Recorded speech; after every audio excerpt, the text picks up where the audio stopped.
Hi friends, నేను మీ Jafar. Welcome back to Jafar education. ఈరోజు ప్రధాన దినపత్రికలో వచ్చినటువంటి విద్యా ఉద్యోగ సమాచారానికి సంబంధించినటువంటి కొన్ని ముఖ్యమైన అప్డేట్స్ ఉన్నాయి మిత్రమా. వాటన్నిటిని మనము వన్ బై వన్ క్లియర్గా తెలుసుకుందాం. అదేవిధంగా మీకు టెట్ అండ్ డిఎస్సికి సంబంధించినటువంటి ఫ్రీ పీడిఎఫ్ నోట్స్లు, materials, daily current affairs updates మన యొక్క వాట్సాప్ గ్రూప్లో అందుబాటులో ఉంటాయి. అదేవిధంగా మనకు యాప్లో కూడా అన్ని రకాల పీడిఎఫ్ నోట్స్ అందుబాటులో ఉన్నాయి. అదేవిధంగా ఫ్రీ గ్రాండ్ టెస్టులు కూడా మనకు యాప్లో అందుబాటులో ఉన్నాయి. సో అందుకనేసి వాట్సాప్ గ్రూప్ లింక్, అదేవిధంగా యాప్ యొక్క లింక్ నేను కామెంట్ సెక్షన్లో పిన్ చేసి పెడతాను మిత్రమా. తప్పకుండా వాట్సాప్ గ్రూప్లో జాయిన్ అవ్వండి. యాప్ని డౌన్లోడ్ చేసుకొని అన్ని రకాల పీడిఎఫ్ నోట్స్, అదేవిధంగా ఫ్రీ గ్రాండ్ టెస్ట్లు అయితే రాసుకునే ప్రయత్నం చేయండి మిత్రమా. రైతుగా మొదటి అప్డేట్ చూసుకున్నట్లయితే మిత్రమా, రైల్వేలు 32,000 లెవెల్ 1 ఉద్యోగాలు విద్యా అర్హత ప్రమాణాలు అయితే సడలింపు చేయడం జరిగింది. సో ప్రతి ఒక్కరు ఈ యొక్క ఉద్యోగాలకు అప్లై చేసే ప్రయత్నం చేయండి మిత్రమా. చూడండి, ఇక్కడ రైల్వే శాఖలోని పలు విభాగాల్లో సుమారు 32,000 లెవెల్ 1 ఉద్యోగాలు గ్రూప్ డికి సంబంధించి భర్తీకి సిద్ధమైన రైల్వే బోర్డు కనీస విద్యార్హత ప్రమాణాలను సడలించింది. 10వ తరగతి లేదా ఐటీఐ, ఇంతకుముందు 10వ తరగతి ప్లస్ ఐటీఐ అని ఇచ్చారు. సో ప్రజెంట్గా దాన్ని విద్యార్హతలో కొన్ని మార్పులు చేశారు. దాంట్లో భాగంగానే 10th క్లాస్ కానివ్వండి లేదా ఐటీఐ కానివ్వండి, దీంట్లో ఏదైనా ఒకటి ఉన్నా ఎలిజిబుల్ అని ఇచ్చారు. నెక్స్ట్ అదేవిధంగా లేకుంటే national council for vocational training జారీ చేసిన నేషనల్ అప్రెంటిస్షిప్ సర్టిఫికేట్ కావచ్చు, లేదా సో ఈ పోస్టులు, వీటికి సంబంధించినటువంటి పోస్టులకు దరఖాస్తు అయితే మీరు చేసుకోవచ్చని స్పష్టం చేసింది. కాబట్టి ఇక్కడ మీరు 10th అర్హతతోటి ఐటీఐ లేకపోయినా ప్రతి ఒక్కరు 10th విద్యా అర్హతతోటి ప్రతి ఒక్కరు 32,000 ఉద్యోగాలకైతే ఎలిజిబుల్ అవుతారు. కాబట్టి సో ప్రతి ఒక్కరు ఈ యొక్క ఉద్యోగాలకు అప్లై చేయండి. మీరు అప్లై చేసినట్లయితే ఖచ్చితంగా ఎగ్జామ్స్ కూడా చాలా ఈజీ ఉంటాయి. అర్థమెటిక్, రీజనింగ్, జిఎస్ అండ్ ఈ విధంగా క్వశ్చన్స్ ఉంటాయి. దానికి సంబంధించిన అంశాలు అవన్నీ నోట్స్ జాఫర్ ఎడ్యుకేషన్ వాట్సాప్ గ్రూప్లో నేను అందించే ప్రయత్నం చేస్తాను. మీరు తప్పకుండా ప్రతి ఒక్కరు అప్లై చేసే ప్రయత్నం చేయండి. అప్లై చేయండి, సరిపోతుంది. మీకు ఎగ్జామ్ అనేది ఈజీ ఉంటుంది మిత్రమా. సో ఇక్కడ చూసుకున్నట్లయితే విద్యార్హతల ప్రమాణాలను సడలిస్తూ నిర్ణయం ప్రకటించింది. రైల్వే శాఖలోని పలు విభాగాల్లో ఎంప్లాయీస్ పాయింట్స్ మ్యాన్, అదేవిధంగా అసిస్టెంట్ ట్రాక్ పాయింట్ మ్యాన్, అదేవిధంగా సహా దాదాపు 32,000 పోస్టుల భర్తీకి నోటిఫికేషన్ ఇచ్చిన విషయం తెలిసిందే. ఆ ఉద్యోగాలకు జనవరి 23 నుంచి ఫిబ్రవరి 22 వరకు ఆన్లైన్లో దరఖాస్తులు స్వీకరించనున్నారు. కాబట్టి మనకు ఈ జనవరి 23 నుంచి స్టార్ట్ అవుతాయి అప్లికేషన్స్. సో ఫిబ్రవరి 22 వరకు అప్లికేషన్ చేసుకునే అవకాశం ఉంటుంది. ఇంకా అప్లికేషన్ అయితే స్టార్ట్ కాలేదు. స్టార్ట్ అయిన వెంటనే మీకు ఇన్ఫార్మ్ కూడా చేస్తాము. ప్రతి ఒక్కరు ఈ యొక్క ఉద్యోగాలకు అప్లై చేసుకుని చాలా మంచి శాలరీస్ ఉంటాయి. సో దాదాపుగా 40,000 మీకు నెట్ పేమెంట్ వస్తుంది ఈ యొక్క ఉద్యోగాలకు సెలెక్ట్ అయినట్లయితే. దీంట్లో ఎవరైనా అప్లై చేసుకుని మేల్ ఆర్ ఫీమేల్ ఇద్దరు కూడా అప్లై చేసుకునే అవకాశం ఉంది. 10th విద్యార్హత ఉండి 18 నుంచి 35 ఇయర్స్. దాంతోపాటు మళ్ళీ మీకు ఏజ్ రిలాక్సేషన్ ఉంటుంది. ఈ మన క్యాస్ట్ వైజ్ మళ్ళీ ఎస్సీ ఎస్టీ 10 ఇయర్స్, అదేవిధంగా ఓబీసీ వారికి, ఈడబ్ల్యూఎస్ వారికి 5 ఇయర్స్, ఇట్లా ఏజ్ రిలాక్సేషన్ కూడా ఉంది. కాబట్టి ప్రతి ఒక్కరు అప్లై చేసుకునే ప్రయత్నం చేయండి ఈ యొక్క ఉద్యోగాలకు. ఎందుకంటే చాలా మంచి అవకాశం. 32,000 అంటే భారీ నోటిఫికేషన్. కాబట్టి దీన్ని అసలు మిస్ అనేది ఇచ్చేసుకోకూడదు. నెక్స్ట్ అప్డేట్ ఇక్కడ చూసుకున్నట్లయితే హైకోర్టులో 1,673 పోస్టులు దరఖాస్తు జనవరి 31 లాస్ట్ డేట్ ఉంది. తెలంగాణ న్యాయ మంత్రిత్వ శాఖ సబార్డినేట్ సర్వీసులో పోస్టుల భర్తీకి హైకోర్టు నోటిఫికేషన్ విడుదల చేసింది.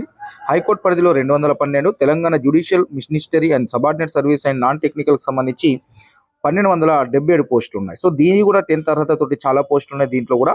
అదేవిధంగా 184, ఇలా మొత్తం 1,677 పోస్టులు ఉంటే court master, personal secretary, computer operator, assistant examiner, typist, copyist, అదేవిధంగా ఆఫీస్ సబార్డినేటర్, సిస్టమ్ అనాలిటిస్ట్ తదితర పోస్టులు ఖాళీగా ఉన్నాయి. సో 10వ తరగతి, ఇంటర్, డిగ్రీ ఉత్తీర్ణతతో పాటు అనుభవం ఉండాలి. సో వయో పరిమితి వచ్చేసరికి 18 నుంచి 34 సంవత్సరాల మధ్య ఉండాలి.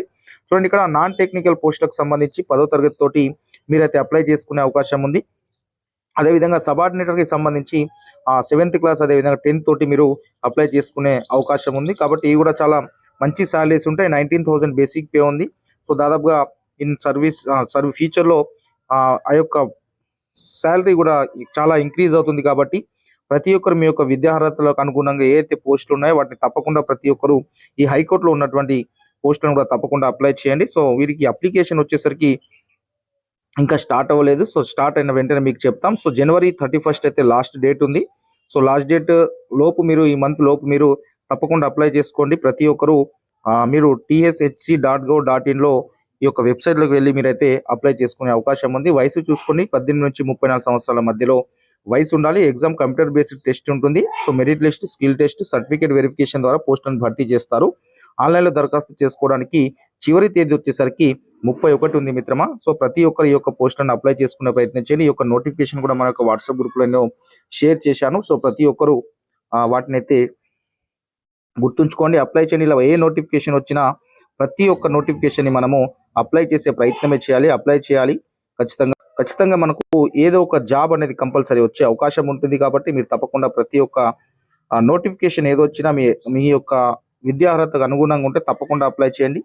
నెక్స్ట్ ఇక ఉద్యోగానికి ఎంపిక తిరస్కరణ డిఓ నిర్వాహకంతో ట్యాప్ ర్యాంకర్కి దక్కని జాబ్. సో ఇక్కడ వరంగల్ జిల్లాకు సంబంధించి ఒక అభ్యర్థి అయితే స్పెషల్ ఎడ్యుకేషన్లో 10th ర్యాంక్ వచ్చింది. ఫస్ట్ సెలెక్ట్ చేశాడు, తర్వాత పేరు లేదంటూ తీసేయడం జరిగింది. ఎందుకంటే ఇక్కడ స్పెషల్ ఎడ్యుకేషన్ ఓపెన్లో చేయడంలో ఓపెన్ డిఎడ్ చేసినందుకు డిజైడ్ చేస్తున్నాం అన్నట్టు చెప్పారు. ఇక్కడ చూసుకున్నట్లయితే దీంతో తను ఇగ్నోలో రెగ్యులర్గా బెంగళూరు యూనివర్సిటీలో డిస్టెన్స్ ఎడ్యుకేషన్లో డిఎడ్ చేసినట్టు మహేందర్ తెలిపారు. సో డిఓ తప్పిదం చేసినట్టు తెలుసుకొని మహేందర్కు ఉద్యోగం వచ్చేందుకు ప్రయత్నం చేస్తానని రోజు కార్యాలయం చుట్టూ తిప్పించుకుంటారని. ఇదే విషయంపై మహేందర్ గతంలో కలెక్టర్కు కలిస్తే స్పందించిన కలెక్టర్ డిఓ అతని కార్యాలయానికి పంపించారు. సో ఇక్కడ చూసుకున్నట్లయితే విషయం ఏంటి అంటే డిఎడ్ అనేది ఓపెన్లో చేయడం వల్ల రిజెక్ట్ చేశామంటే, సో అదే స్పెషల్ ఎడ్యుకేషన్ డిఎడ్ తోటి చాలామంది డిస్టెన్స్ ఎడ్యుకేషన్లో డిఎడ్ చేసినట్టు వాళ్ళు ఆల్రెడీ జాబ్లో సెలెక్ట్ అయినట్టు ఆ యొక్క అభ్యర్థి వారికి ప్రూఫ్ చూపించారు. సో ప్రూఫ్ చూపించిన తర్వాత వారు మళ్ళీ ఆ యొక్క వారిని డైలీ తిప్పించుకుంటున్నారు అనేది దీని యొక్క సారాంశం. సో ఆఫీస్లో చుట్టూ అయితే తిరుగుతున్నారు. సో అపాయింట్మెంట్స్ ఇచ్చారు, అన్ని ఇచ్చారు. స్పెషల్ ఎడ్యుకేషన్ వల్ల మీ సర్టిఫికేట్ రిజెక్ట్ అయ్యాయని అన్నారు. సో అదే బిఎడ్ డిస్టెన్స్ డిఎడ్ చేసినందుకు రిజెక్ట్ అయ్యారని చెప్పారు. అదే డిస్టెన్స్ ఎడ్యుకేషన్లో డిఎడ్ చేసినటువంటి మిగతా అభ్యర్థులకైతే జాబ్ ఇచ్చారు అనేది ఈ యొక్క అభ్యర్థి ప్రూఫ్ చూపించారట. సో దాని ద్వారా వారైతే ఇంకా డైలీ అయితే తిప్పించుకుంటున్నారు. ఇప్పటివరకు అయితే ఉద్యోగం అయితే ఇవ్వలేదు. సో అధికారుల దృష్టికి కూడా ఈ విషయం అయితే వెళ్ళడం జరిగింది. ఇక నెక్స్ట్ అప్డేట్ ఇక్కడ 6-7 తేదీలో సూపర్వైజర్ పోస్టులకు పరీక్షలు ఉంటాయి. ఉమెన్ డెవలప్మెంట్ సంబంధించి అండ్ చైల్డ్ డెవలప్మెంట్కి సంబంధించి డిపార్ట్మెంట్లో మనకు సూపర్వైజర్ గ్రేడ్ 1 ఖాళీల భర్తీకి ఈ నెల 6-7 తేదీలో ఎగ్జామ్స్ అయితే ఉన్నాయి. సో టీజీపీఎస్సీ నవీన్ నికుల శుక్రవారం ఒక ప్రకటనలో విడుదల చేశారు. తప్పకుండా తాజా యూడైస్ ప్రకారమే నోటిఫికేషన్ అనేది ఉంటుంది. మన యొక్క టీచర్ నోటిఫికేషన్ అనేది పిల్లల సంఖ్యకు అనుగుణంగా టీచర్లను రిక్రూట్మెంట్ చేయడం అనేది జరుగుతుంది. సో యూడైస్ లెక్కల ప్రకారం ఇంకా మన రాష్ట్రంలో 17,000 టీచర్ పోస్టులను భర్తీ చేయాల్సి ఉంది. సో దాదాపుగా 17,000 టీచర్ ఖాళీలు అయితే కంపల్సరీగా ఉన్నాయి. సో దాదాపుగా ఇప్పుడు ప్రభుత్వం 17,000 ఖాళీలు లేకుండా 6,000 ఖాళీలు వేస్తామని అనేక సార్లు డిప్యూటీ సీఎం గారు కూడా చెప్పడం జరిగింది. సో ఇక్కడ 6,000 ఖాళీలు కాకుండా మినిమం ఒక 10,000 కంటే ఎక్కువ 10-11,000 ఖాళీలు వేసినట్లయితే చాలా మంది నిరుద్యోగులకు న్యాయం జరుగుతుంది. చాలా మంది అభ్యర్థులకు కూడా జాబ్స్ వచ్చే అవకాశం ఉంటుంది. క్వాలిటీ ఎడ్యుకేషన్ కూడా పిల్లలకు అందుతుంది. కాబట్టి సో యూడైస్ లెక్కల ప్రకారం ఉన్నటువంటి ఖాళీలని 17,000 ఖాళీలని నింపాలని నిరుద్యోగులు అయితే వారైతే కోరుతున్నారు. తప్పకుండా 17,000 తోటి నోటిఫికేషన్ వేయాలని కూడా వారు డిమాండ్ అయితే చేస్తున్నారు. రైట్ మిత్రమా, ఈరోజు ప్రధాన దినపత్రికలు వచ్చిన అప్డేట్స్ ఉన్నాయి. సో మిత్రమా, ఒక విషయం ఏంటంటే రేపటి నుండి మీకు మార్నింగ్ సెషన్లో పేపర్ 1కి సంబంధించినటువంటి గ్రాండ్ టెస్ట్లు పెట్టడం జరుగుతుంది. అదేవిధంగా ఈవినింగ్ సెషన్లో, ఆఫ్టర్నూన్ సెషన్లో మీకు ఒక రోజు ముందు టెట్లో వచ్చినటువంటి ప్రశ్నల యొక్క డిస్కషన్ ఉంటుంది. మీకు మార్నింగ్ సెషన్ డైలీ రోజు గ్రాండ్ టెస్ట్లో పెట్టే ప్రయత్నం అనేది జాఫర్ ఎడ్యుకేషన్ చేస్తుంది. యూట్యూబ్లో లైవ్ ఉంటుంది 9 AM. సో ఆ టెస్ట్లను మీరు డైలీ రాసుకుంటే అదేవిధంగా ఎగ్జామ్ వరకు ఈ యొక్క ఉంటాయి. 8 వరకు ఎగ్జామ్స్, 8 నుండి స్టార్ట్ అయితే పేపర్ 1. అప్పటి వరకు పేపర్ 2 వారికి వచ్చినటువంటి క్వశ్చన్స్ని ఈవినింగ్ టైంలో మనం డిస్కషన్ చేసుకునే ప్రయత్నం చేద్దాం మిత్రమా. సో మీ యొక్క అభిప్రాయాన్ని కూడా కామెంట్ రూపంలో తెలియజేసే ప్రయత్నం చేయండి. Thank you so much.